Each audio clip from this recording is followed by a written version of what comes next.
Começamos pela Conferência de Paz para a Ucrânia, passamos pelas contas da UTAU e seguimos caminho para outras paragens. Seja bem-vindo a mais um episódio do podcast Miguel Sousa Tavares de Viva Voz.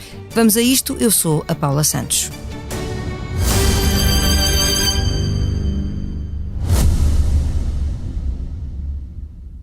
Subscrever o Expresso é ter acesso à melhor informação, a uma vasta oferta de conteúdos exclusivos e à opinião de referência.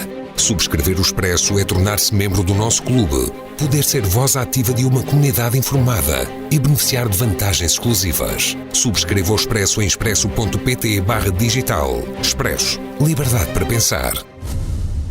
Ora, viva Miguel. Viva Paula. Olhemos então para as conclusões da cimeira que se realizou na Suíça, marcada pela ausência da Rússia, que não foi convidada. As expectativas não eram altas e a verdade é que o resultado final do encontro, realizado a pedido de Zelensky, acabou por não trazer soluções do ponto de vista diplomático. Sublinha-se o reforço do apoio do Ocidente a Kiev, assinado por 8 dezenas de países, mas pouco mais do que isso, Miguel. Sim, pouco mais do que isso, e não havia a esperar mais do que isso. Havia talvez uma tenue expectativa de que este fosse o primeiro passo para seguir numa nova conferência e eventualmente a realizar na Arábia Saudita já fosse possível trazer a Rússia para a mesa das negociações, mas isso também não ficou marcado. Aliás, a Arábia Saudita demarcou-se de ser anfitriã de uma nova reunião.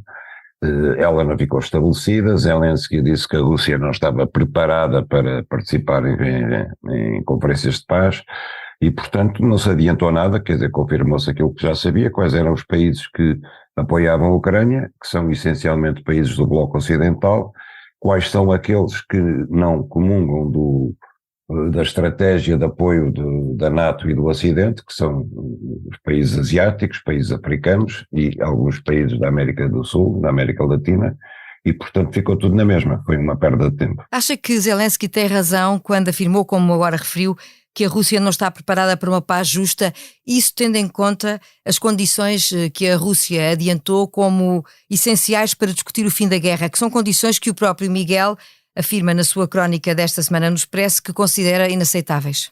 Obviamente que são condições inaceitáveis, mas como eu escrevo, qualquer negociação começa assim. Zelensky também apresentou 10 condições, uma das quais era o julgamento dos dirigentes russos, que obviamente também é inaceitável, quer dizer, como é que se pode pretender fazer um julgamento com aqueles com quem se vai negociar? É impossível. Qualquer negociação começa com as partes a apresentarem um caderno reivindicativo que não é aceitável pelo outro lado.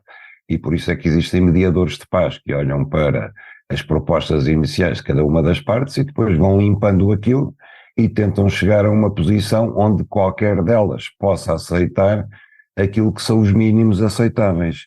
No final de uma negociação de paz, nenhuma das partes está satisfeita com o resultado, porque se estiver satisfeita significa que teve ganho de causa sobre a outra parte e, portanto, a negociação de paz está condenada a prazo a reacender o conflito, porque um conflito bem resolvido, digamos assim, é aquele que põe termo às hostilidades e que não se vai reacender adiante. E para isso é preciso que nenhuma das partes sinta que saiu a ganhar com a guerra e que saiu a ganhar com a negociação. É importante que se faça então essa aproximação. E daí a sua referência aos mediadores de paz que não têm existido, não é verdade? Existiram no início, a Turquia foi um deles, a Santa Sé também chegou-se a oferecer, Israel chegou-se a oferecer, mas depois, a partir de certa altura, de facto não havia vontade de negociar a paz. E como não havia vontade de negociar a paz, os mediadores retiraram-se. E o que deveria ter saído desta conferência, em minha opinião, era exatamente a formação de um triunvirato de negociadores, de pessoas que fossem capazes de ter uma posição equidistante entre as partes, quanto mais não fosse, sei lá, as Nações Unidas, por exemplo, para desempenhar esse papel, porque está mais do que visto que, deixados sozinhos, entregues a si próprios, nem a Rússia, nem a Ucrânia darão o primeiro passo em direção a uma solução de paz. O Miguel já o referiu que houve países que estiveram presentes e não assinaram o comunicado final, entre eles, digo eu, sublinho agora, os BRICS, onde se incluem o Brasil, a Índia e a África do Sul, A Ucrânia, portanto, não fez o pleno, longe disso, nos apoios e viu, um dia depois desta reunião, Putin viajar até à Coreia do Norte para um encontro com um parceiro militar com quem assinou um tratado de assistência mútua em caso de agressão. Que significado tem, na sua opinião, esta visita? Bom, é preocupante, desde logo um tratado de assistência mútua como o que ele assinou com a Coreia do Norte equivale àquilo que é o tratado da NATO, ou seja, se tu fores atacado, nós saímos em tua defesa e vice-versa. Isto é igual ao artigo 5º da NATO, estabelecido agora entre a Rússia e a Coreia. Sabendo-se que a Coreia é dirigida por um louco que dispara mísseis em direção ao Pacífico e em todas as direções, é preocupante ver que qualquer aventura militar da Coreia do Norte pode ser espaldada por um apoio militar da Rússia. Agora, eu creio que não é tanto, espero que não seja tanto levar à letra essa garantia dada pela Rússia à Coreia do Norte e vice-versa. É mais Putin a tentar mostrar que tem apoios no palco internacional, que não é só a Bielorrússia, e indiretamente a China, embora a China nunca tenha fornecido apoio militar à invasão da Ucrânia, nem tenha expressamente apoiado essa invasão, mas é Putin a tentar mostrar que tem alguns apoios. Das contas da guerra que marca a Europa, seguimos para outras que já tardavam e que deveriam ter sido o ponto de partida para o governo poder decidir, por exemplo, a recuperação do tempo de serviço de professores. Como sabemos, o Ministro da Educação não esperou e fez as suas próprias contas. Agora que a UTAO, a Unidade Técnica de Apoio Orçamental, divulgou a sua reflexão, confirma-se que estamos a falar de um custo de muitos milhões, Miguel. Isso aí, o tal só fez as contas relativamente à recuperação do tempo de serviço dos professores. Sim, não conseguiu fazer as outras. Não conseguiu fazer as outras, diz que não é viável fazer as outras, o que é muito preocupante, porque eu não sei como é que... aliás, a própria UTAU diz que não é possível governar sem saber que custo vão ter as medidas tomadas agora e no futuro. Porque é importante que as pessoas compreendam que não se trata de, por exemplo, agora dar um aumento aos polícias ou aos bombeiros ou aos funcionários judiciais ou aos professores para este ano. É que isso fica como despesa corrente permanente para os outros anos. E isto não é um prémio, não é? Isto é de facto Exatamente. Um compromisso. É um compromisso para sempre, que vai aumentar à medida que houver aumentos para os funcionários públicos, aumentos derivados da inflação ou da negociação coletiva, e portanto é uma despesa permanente. E é essencial saber em quanto é que esta despesa permanente vai acrescentar à despesa corrente do Estado, que é uma despesa não produtiva. Porque nós não nadamos em dinheiro e para acrescentar esta despesa ao seu orçamento, necessariamente o Governo vai ter que cortar no outro lado. Estes custos já assumidos e outros que podem surgir, lá está, já suscitaram uma reação do Governador do Banco de Portugal. É sobretudo um aviso de Mário Centeno. Parece-lhe justificado? Parece-me claramente justificado. Quer dizer, Mário Centeno foi aquele homem que, através das cativações e de uma avareza orçamental que nós já não tínhamos, talvez, desde o tempo do salazarismo, conseguiu pôr as contas públicas em ordem. Ainda ontem tivemos um elogio da Comissão Europeia, dizendo que Portugal tinha feito um esforço notável para controlar a despesa pública e para pôr o déficit público em superávit, que é uma situação quase sem paralelo. Há 4 países que fizeram o mesmo na União Europeia. E todo esse esforço que foi conseguido e que é elogiado em termos internacionais, corre o risco agora de já este ano dar uma cambalhota completa e nos anos futuros ser ainda pior. É muito difícil, o Governo diz que tem tudo controlado, mas eu não sei como é que se pode ter tudo controlado, uma vez que, segundo a própria UTAU, as contas estão por fazer e, portanto, caminha-se aos apalpões em território incerto, aprovando medidas que, às escuras, não sabe bem qual é o resultado final. Isto num enquadramento político em que todos os partidos que estão na Assembleia da República parecem caminhar na mesma direção, que é serem os mãos largas, numa espécie de competição a ver quem dá mais, porque é como se estivéssemos em campanha eleitoral permanente. Mas acha que o Governo não tem, perante estes avisos todos e de facto perante o aumento da despesa, a noção do impacto que isso pode vir a ter nas contas? Eu acho que o Governo necessariamente está assustado.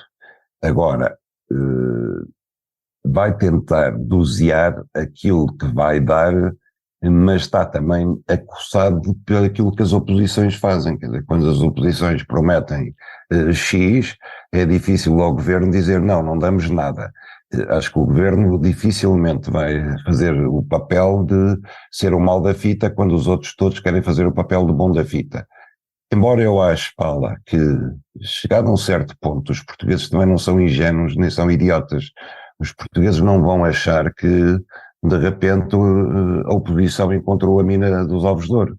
E, portanto, estão preparados para perceberem um discurso em que lhes digam, olha, se vamos por este caminho fora, se entramos numa competição a ver quem dá mais, se é o governo através de decretos-leis, se é a Assembleia da República através da aprovação de leis, porque a oposição consegue fazer maioria na Assembleia, vai-nos acontecer o mesmo que aconteceu em 2008. Nós vamos à falência e vamos ter que pedir ajuda internacional.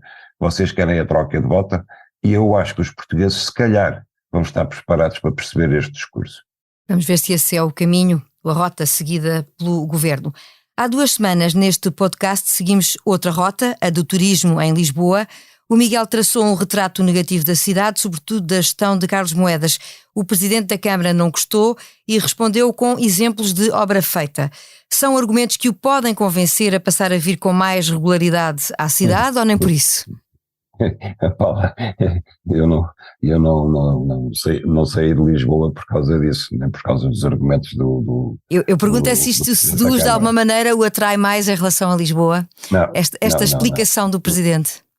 Não, aliás, deixa-me dizer que eu cada vez encontro mais gente que ou saiu de Lisboa ou quer sair de Lisboa, e eu ainda ontem estava a ler um artigo da nossa camarada Clara Ferreira Alves sobre Lisboa, exatamente, saído no Expresso Online, exatamente sobre o mesmo tema, sobre a descaracterização total da cidade face ao turismo e a despopulação. Ela descreve o despovoamento do centro onde ela mora, na zona do Parque Eduardo VII, de edifícios fechados ou a serem recuperados para habitação de luxo, cujos habitantes não vivem lá, especulam ou vêm poucas vezes por ano.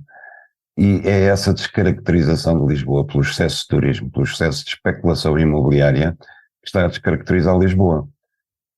Quando eu escrevi no meu artigo que Carlos Moedas tinha dado, há menos de um ano, uma entrevista a um jornal brasileiro e perguntaram-lhe se ele não achava que Lisboa estava com excesso de turismo, e ele disse, a resposta dele foi: de maneira nenhuma, estamos muito longe da situação de cidades como Veneza ou Barcelona.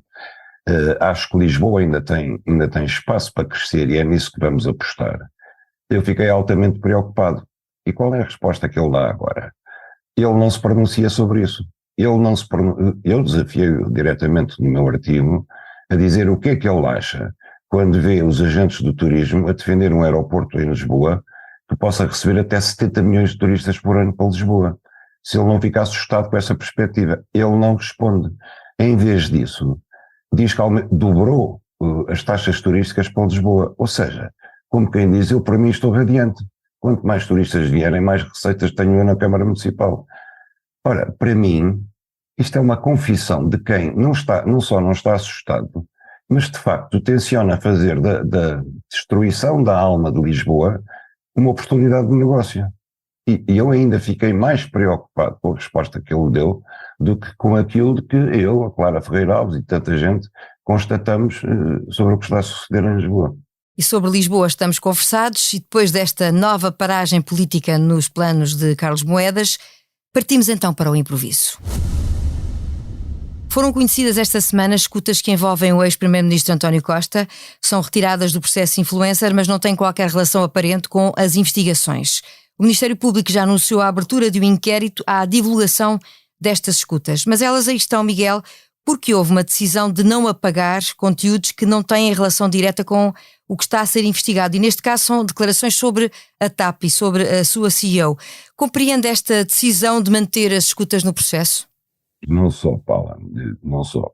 Também há as escutas que ficaram no processo que têm que ver com conversas de João Galamba com António Costa, relativas, por exemplo, à composição das listas de deputados para as legislativas de 22. ou outras conversas em que eles discutem eventual remodelação do governo. Ou seja, estas são as que se conhecem porque são as que foram divulgadas publicamente, não é? Sim, mas tem razão, há mais escutas. Há mais, e do domínio estritamente político. E então nós perguntamos porquê que o Ministério Público está interessado em manter nos autos conversas do domínio estritamente político. Isto é uma invasão de poderes do Ministério Público no poder legislativo e no poder político. Isto é uma vigilância judicial sobre a atividade política normal e corrente do governo. Relativamente à escuta que tem que ver com o despedimento da ex-CEO da TAP, eu não concordo com a ideia de que essa escuta demonstra que ela afinal foi despedida por razões políticas e não por razões laborais. Porque eu acho que quando se desempenha um cargo de CEO de uma empresa tão importante para Portugal, como é a única empresa de aviação do país, e com a importância que tinha a TAP, despedi-la ou contratá-la é uma decisão política, é uma decisão laboral. Mesmo que haja aí razões políticas, que haverá sempre, porque a imagem que ela estava a dar na altura, com a tentativa de renovar a frota de luxo da administração, com a contratação, a tentativa de contratação de uma empresa do marido, de uma empresa de uma senhora amiga dela para fazer não sei o quê na TAP, uma série de medidas dela que davam uma imagem de quem queria governar no luxo uma empresa que tinha pedido 3,2 mil milhões emprestados aos contribuintes portugueses, justificava o seu despedimento por razões políticas que eram laborais. Porque a imagem que ela estava a dar comprometia politicamente o governo e, do ponto de vista laboral, eu acho que era ofensiva para os portugueses, para os contribuintes portugueses. E, portanto, o despedimento dela, que eu acho inteiramente justificado, acho que também é justificável em tribunal. Parece-me a mim um bocado abstruso que a defesa dela tenha anunciado que vai usar a escuta como método de prova e de defesa em tribunal. Não sei se o pode fazer legalmente, mas se o fizer acho um bocadinho, como é que eu ia dizer, utilizar uma arma que assenta na violação de uma conversa privada que é insuportável. E Paula, deixa-me só dizer uma coisa. No dia em que um governante, ou quem quer que seja, diretor do Expresso, não puder falar livremente sobre o seu trabalho com os seus colaboradores, com medo de que as suas conversas normais de trabalho venham a público, escarrapachados num órgão de informação, nós estamos a viver num Estado policial. E já estamos a viver num Estado policial. As pessoas não se dão conta do que é a violação da normalização das escutas para todos os casos. Eu lembro só uma coisa, quando foi o caso Medi, no Algarve, caiu aqui toda a imprensa estrangeira, especialmente a imprensa inglesa, e ao fim de uns dias de observação dos métodos de atuação do Ministério Público e da PJ, o Times de Londres fez um artigo que eu guardei, dizia assim: por incrível que pareça, os métodos de investigação das autoridades policiais portuguesas continuam assentes na auto-incriminação dos suspeitos, ou seja, ou eles são de classe baixa e batem-lhes nas esquadras de polícia, torturam-nos, ou então metem-lhes escutas a ver se eles se incriminam a eles próprios. Não têm outros métodos de investigação. E isso continua hoje, infelizmente. Pede-se uma escuta ao juiz, e essa escuta, é preciso dizer o seguinte, as escutas têm que ser renovadas pelo juiz de instrução a cada 3 meses. O que quer dizer que no caso de João Galamba, que teve a ser escutado durante 4 anos, isso significa que o juiz de instrução prorrogou 16 vezes a autorização para escutar. 16 vezes. Mesmo olhando para aquilo, ou se calhar não olhou, e vendo que não havia nenhuma matéria incriminatória. Eu pergunto, os senhores juízes e os senhores procuradores têm noção do que estão a fazer? Acho que não. Chegamos ao fim de mais um episódio do podcast Miguel Sousa Tavares de Viva Voz. Começámos pela Conferência de Paz na Ucrânia, acabamos nos ecos do processo influencer. A sonorização deste episódio esteve a cargo do João Martins. Para a semana, novo regresso à leitura da atualidade.